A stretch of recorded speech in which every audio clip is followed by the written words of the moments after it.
मन कसं एक सारखं स्वामींच्या येण्याकडेच ओढ घेत राहत.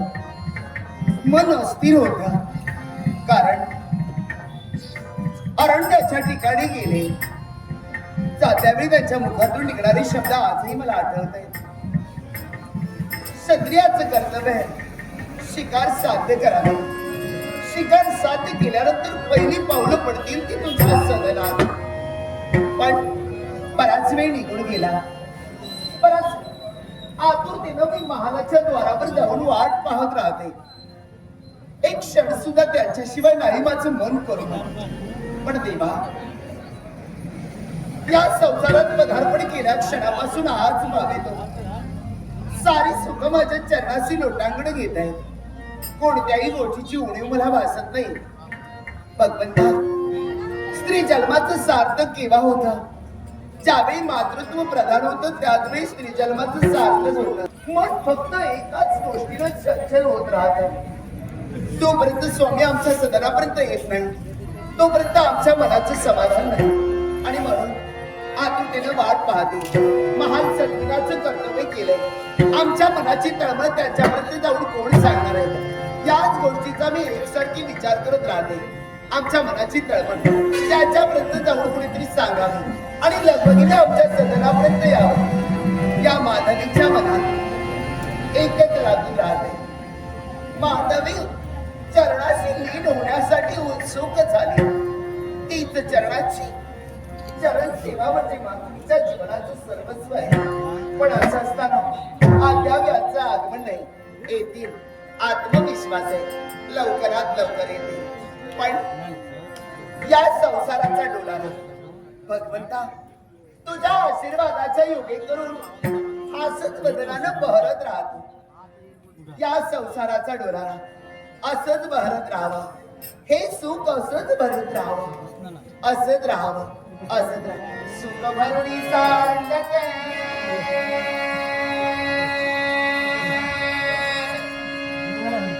गरदारी.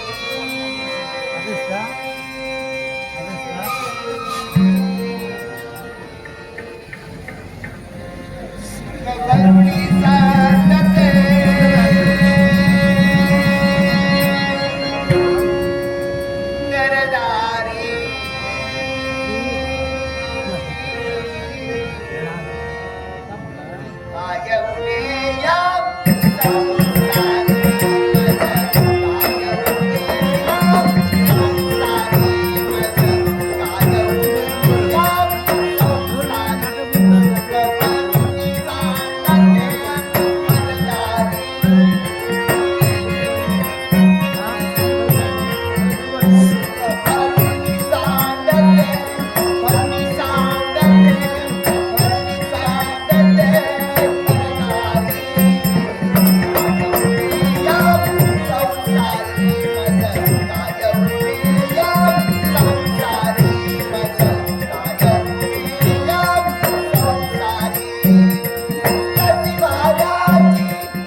माझ्या येण्याकडं केव्हा येतील याचकडे लक्ष वेधून राहतो.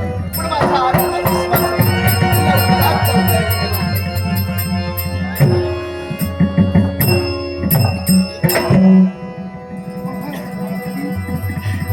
स्वामींचा आवाज मला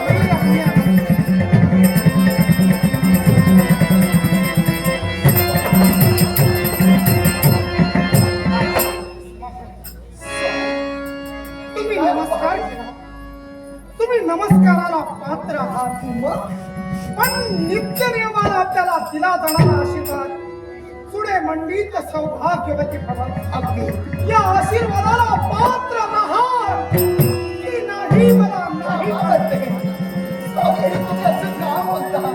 अरे स्वामी तुमच्या जपून द्याचं अवलोकन करते. हा काय प्रकार आहे? जगात बहिणीला शेवटनानं तुम्हाला महाराणी लाटाची सामावती कोण आहात? पुण्याचा उगवणारा सूर्य असताना जाण्यापूर्वी राजा विश्वनाथाच्या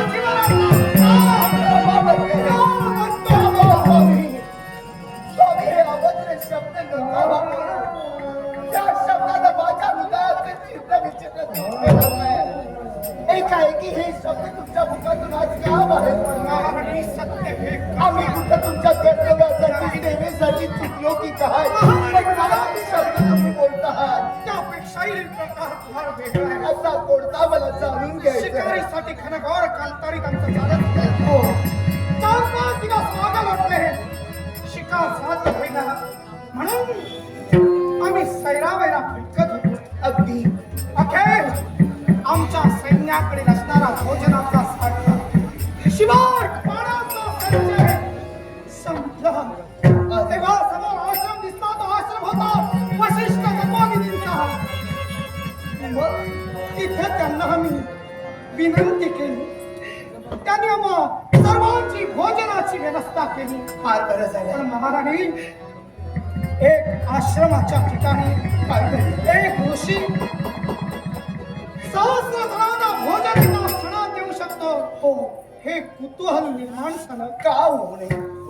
कारण असंख्य शिष्यांसहित काही क्षणात जर का भोजन मिळालं तर ते कुतूहल आहे आणि ते विचारणं हे प्रत्येकाचा हात आणि ते विचारणं आणि सुद्धा जाणून केली. घ्यायलाच हवं. तेव्हा त्यांच्या जवळ असणारी कामधेनु माता तिची कन्यामध्ये नंदिनी नंदिनी या नंदिनीच्या योगे करून सहस्र जणांच्या भोजनाची पूर्तता केली. हे शब्द बाहेर पडले. दक्षिणी माझ्या विचारांना गती मिळाली. महाराणी ती नंदिनी जर का आपल्या राज्यात असेल तर लाख जनतेची सेवा करायला मिळते. म्हणून मी त्या नंदिनीची मागणी केली. पण हट्टी स्वभावाचे वशिष्ठ ती नंदिनी मला द्यायला पाहत मध्ये संतापाचा पार पडला गेला. शाब्दिक चकमक झाली. शाब्दिक चकमक संघर्षात परावर्तित झाली. अखेर त्या तपोनिधीनं माझा जीव घेण्यासाठी ब्रह्मदंड सोडला. त्या ब्रह्मदंडावर राजा विष्णूवर उच्चदंडाला प्रतिकार केला. आता बस झाले वशिष्ठ. त्या वशिष्ठाने त्या नंदिनीला प्रार्थना केली. त्या नंदिनीने आपल्या शरीरातून लाखोच्या गणतीने सैन्य निर्माण केलं. महाराणी ते सैन्य माझ्या सैनिकाचा चुराला कधी माझ्या जवळ पोहोचेल? महाराणी कधी माझ्या जवळ येईल? माझ्या जीवनाचा काळ आहे. तुमचं पांढरं फटफटीत का पाहू?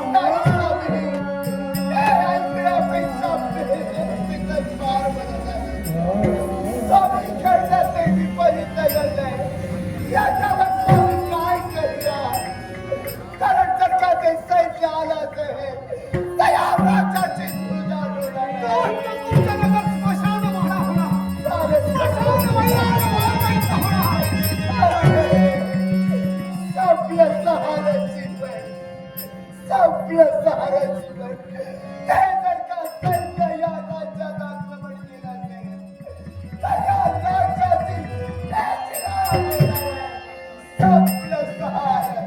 संपले काय देखील राहील.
महाराणी माधवी, नियतीच्या गर्भात काय सामावले हे माणूस ओळखू शकला असता तर माणूस सुद्धा देवाच्या पंक्तीत बसला असता.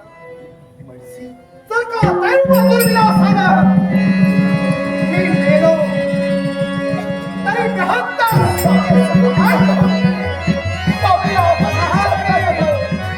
तुम्हाला जिवंत राहायला शिवाय माझ्या पुरुषार्थापासून जन्माला आलेले माझे पुत्र मग तो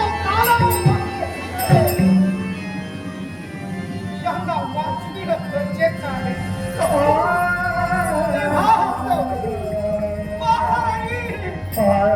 चला काव्य तुमच्या लगत सोडा, पण हे तुम्हाला केवळ नवऱ्यासोबत सोडायचं नाही. मन लग्नाप्रमाणे कठोर करा, काळजावर दगड ठेवा, प्रियंका विश्वाला ज्या क्षणी मेला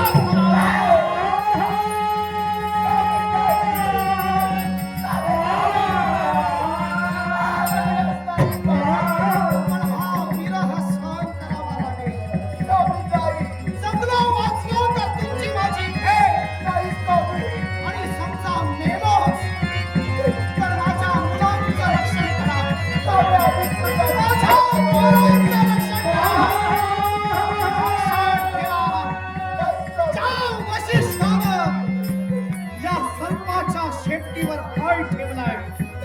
जातिवंत नागरीच्या मस्तकात पेटलेला सुनामी 12 वर्ष शांत होत नाही. तत्व त्या वशिष्ठाच्या आयुष्याची मी म्हणणार नाही. तेव्हा सांभाळा, करा संरक्षण,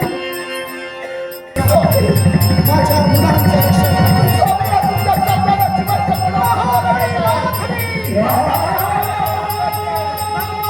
हे